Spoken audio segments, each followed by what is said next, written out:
ICHR and ICSSR.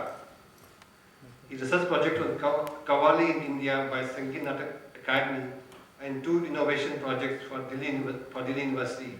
One on stage of Buddhism in India and another is Portuguese house in Goa. Dr. Kumar is widely traveled and well networked with renowned institutions worldwide. He is a fellow of Royal Asiatic Society of Great Britain and Ireland and member of the Women's History Network, UK. He is also associated with the Society for South Asia Studies, London, and British Association of South Asian Studies, UK. He is a visiting professor and on the board of the Contemporary Indian Study Center, Aarhus University, Denmark. He was a guest fellow of the Indian Institute of Advanced Studies, SHIMLA, and a visiting fellow, Leeds University, UK, and ICCR professor, Vienna, Austria. May I request Professor Nima Kumar to kindly deliver keynote address. Please.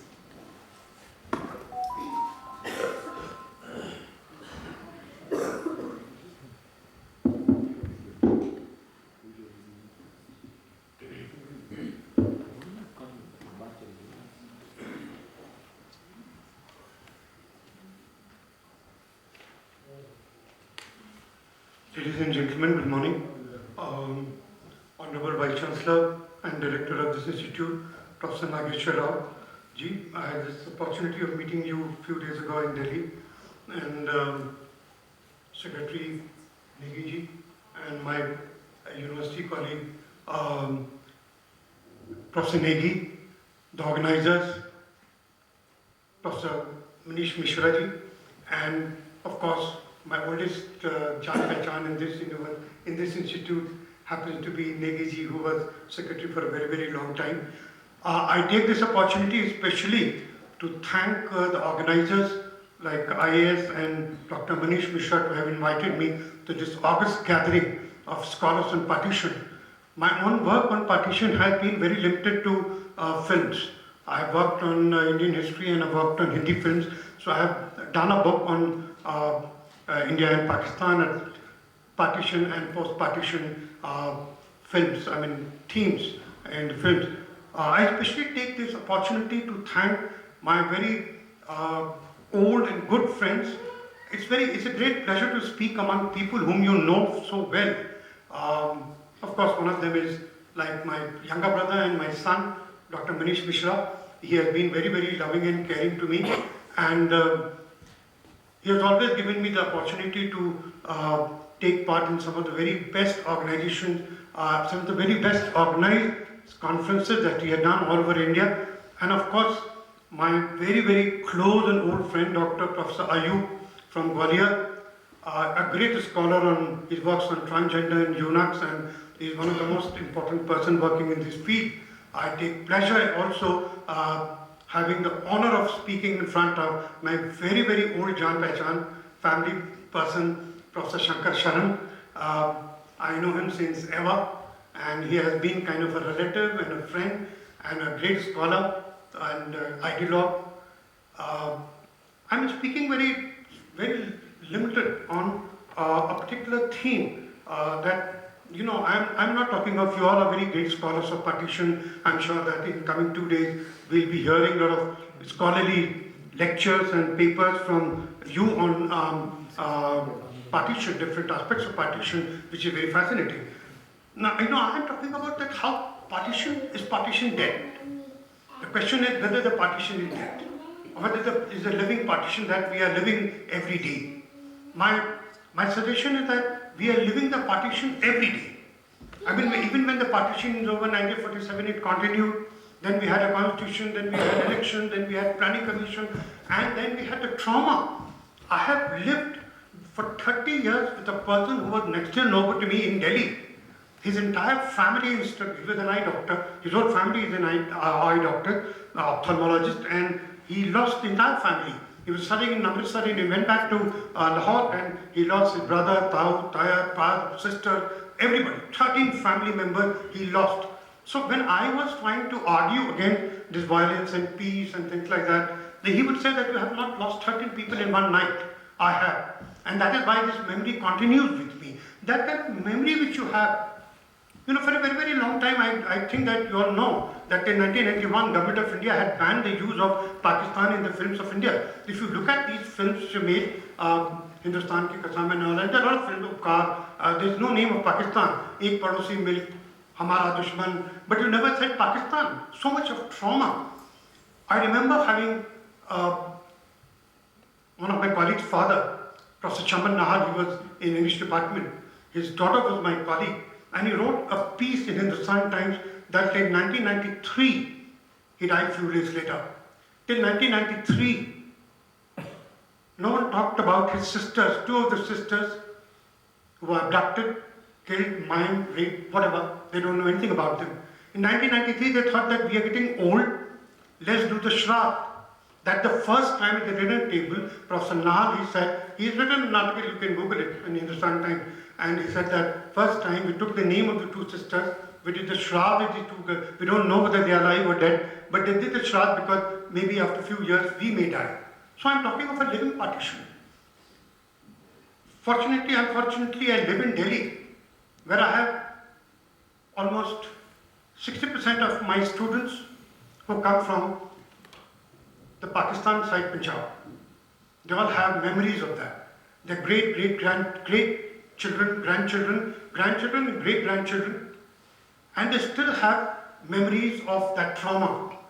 The trauma you may not have witnessed, but the trauma continues with you in the sake of some memory, in the shape of some memory, in the shape of some something, some photographs, some story. All of them have diaries, very interesting diaries. Unfortunately, in India, British taught us not to trust any unverifiable document, any oral history, and this is left to be seen.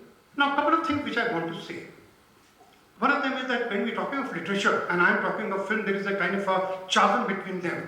There's a kind of a dichotomy, and that dichotomy I have to solve. That whether when we talk of language, whether we talk of literature, whether we talk of the filmic tradition are the same. They are and they are not. And the one thing that, you know, I'm talking about two very different aspects in my brief address to you. They are my submissions. Two aspects are very important here.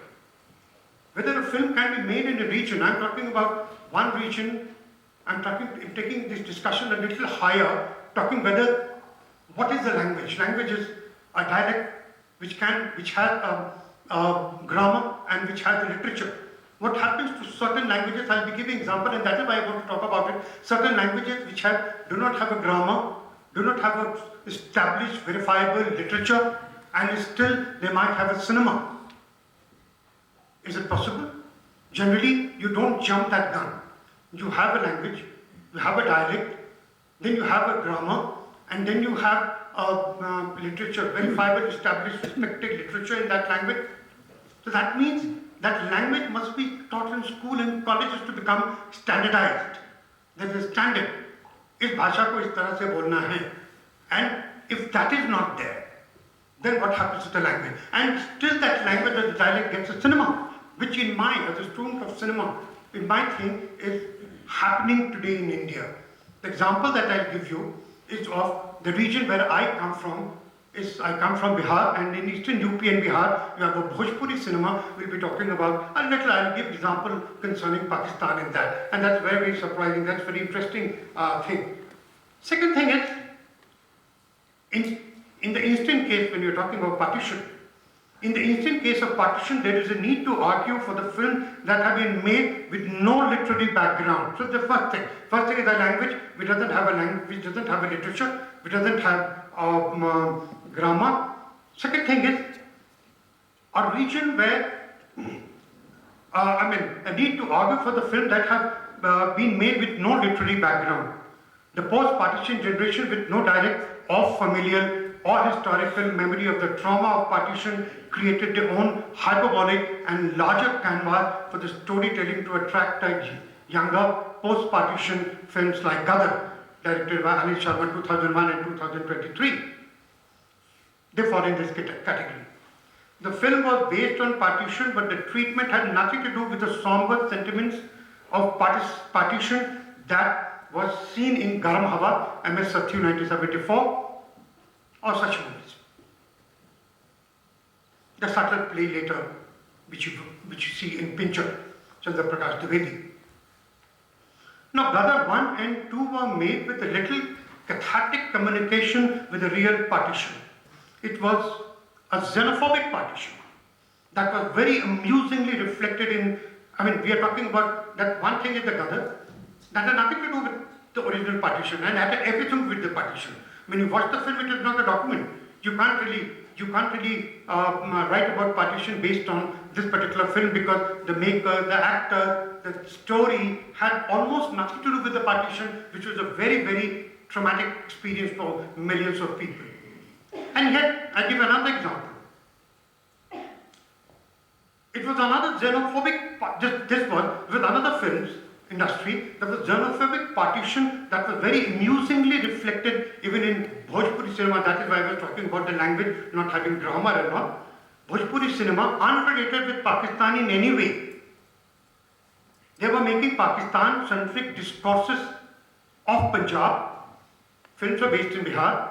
Films like Patna se Pakistan, Dulhan Chahi Pakistan se, Maa Tujhe Salam, they were made in last decade, Baghi and Border. The surprising thing is when I was working on one of my books which is coming on Bhojpuri cinema, where we're talking about this particular aspect. One of the chapter talks about that how films can be made on partition when Bihar did not and UP did not face any such problem. There were migrations, but that's all. There were some Muslim migrations that happened from Bihar and UP to Pakistan, but they did not face the trauma of partition. So I'm trying to take the level and the discussion a slightly higher, by which I'm trying to suggest that the partition may permeate through regions, through languages, through sentiments, through continents, which are not related to that. In that case, partition becomes a borrowed concept.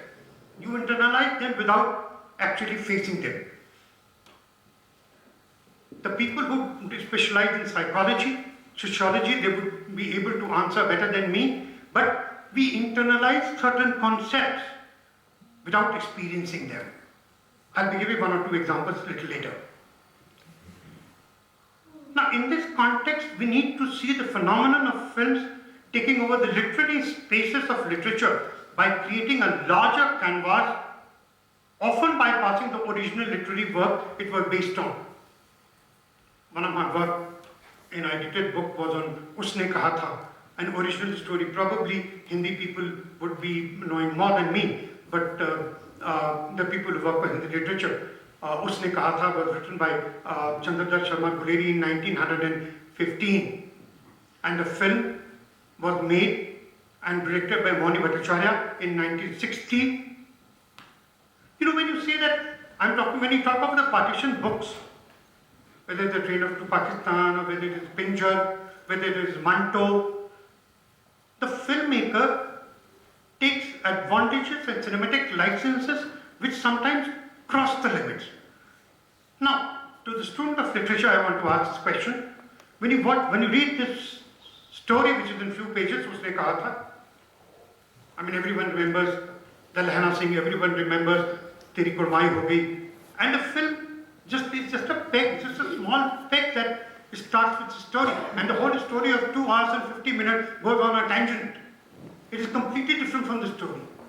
So the question is, a very important book, this is not a partition, the story is not a partition, but what I'm telling you is basically because when you write a story, do we have the right to cinematic licenses because other people have taken, even in Pinjar, even in Manto, a lot of cinematic licenses have been taken, even though Manto has been a very truthful representation of what Manto was, but even then you can see a lot of cinematic licenses being taken by the director and the actor.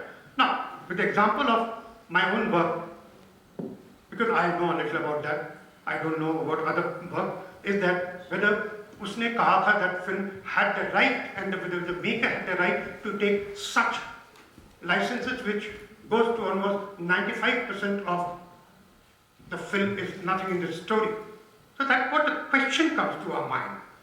That a few pages of the story was made into a full feature film by adding characters, incidents, plot, subplot to the extent that the story is lost.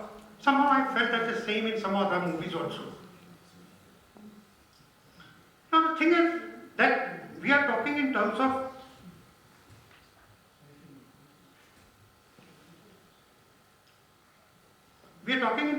films that have been made on partition, related or unrelated with the partition, taking our original discussion whether literature can be replaced by the films, whether films are the extension of the literature, especially with focus on partition, whether we can actually take these kind of cinematic and literary licenses. It happened in plays also. I have not taken the names of the plays simply because I don't have the visuals of them with me and I have not originally worked on them, but my friends and colleagues have worked on plays, the plays which were done on partition, and they were completely different from what the story or the novel was.